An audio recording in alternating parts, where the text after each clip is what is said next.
এর আগের ভিডিওতে তো তোমরা দেখেছই আমরা নন্দী হিলস গিয়েছিলাম, আর নন্দী হিলস থেকে বেরানোর পরেই আমরা রওনা দিয়েছিলাম লেপাক্ষীর উদ্দেশ্যে। লেপাক্ষী অন্ধ্রপ্রদেশের খুব ফেমাস একটা জায়গা। এটি 16th সেঞ্চুরির বিজয়নগরের একটা আর্কিওলজিক্যাল সাইট। লেপাক্ষীর এই মন্দিরটা বীরভদ্র স্বামী টেম্পল নামেও পরিচিত। এটা one of the finest rock cut archaeological site of India. এই লেপাক্ষীতে বেশ কিছু চমকপ্রদ জিনিস আছে দেখার মতো, সেগুলো তোমাদেরকেও এক এক করে দেখাবো। চলো আগে প্রথমে মন্দিরের ভেতরে ঢোকা যাক। এই ভিডিওটিতে মন্দিরটির প্রথম থেকে শেষ পর্যন্ত যাই দেখো না কেন দেখা যাবে পাথরের ওপরে খুব সুন্দর কারুকার্য করা। আর ইনি হলেন বীরভদ্র স্বামী। এছাড়াও অনেক দেবদেবীর আরও মূর্তি ছিল সেখানে।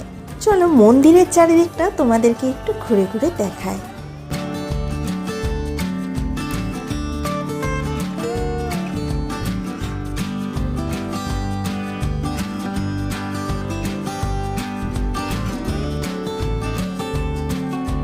এই মন্দিরের অন্যতম একটা চমক হলো এই হ্যাঙ্গিং পিলারটি।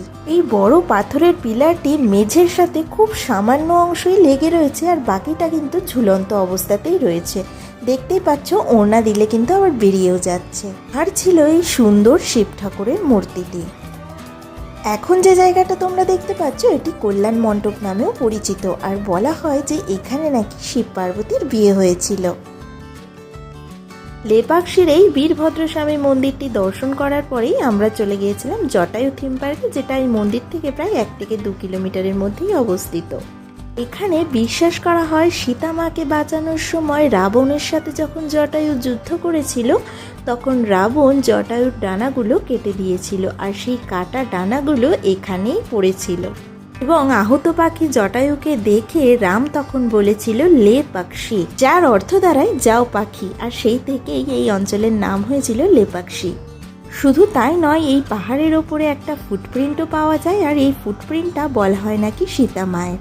জটায়ুর এত বড় স্কাল্পচার দেখার পরেই আমরা গেছিলাম দেখতে এই নন্দীর স্ট্যাচুটাকে। এটিও এখানকার খুব বিখ্যাত একটি জিনিস দেখার মতো। বলা হয় নাকি একটা বিশাল বড় পাথরকে কেটে এই জায়েন্ট সাইজের নন্দীটাকে তৈরি করা হয়েছিল। এই তো ছিল আমাদের লেপাক্ষী ঘোরা, আর তারপরেই চলে গেছিলাম আমরা লাঞ্চ করতে। লাঞ্চ সেরে আমরা বেরিয়ে পড়েছিলাম আমাদের নেক্সট ডেস্টিনেশনের উদ্দেশ্যে, যেটা তোমাদের সাথে একটা পরের মিনি ব্লগে শেয়ার করবো। আজকের মতো টাটা।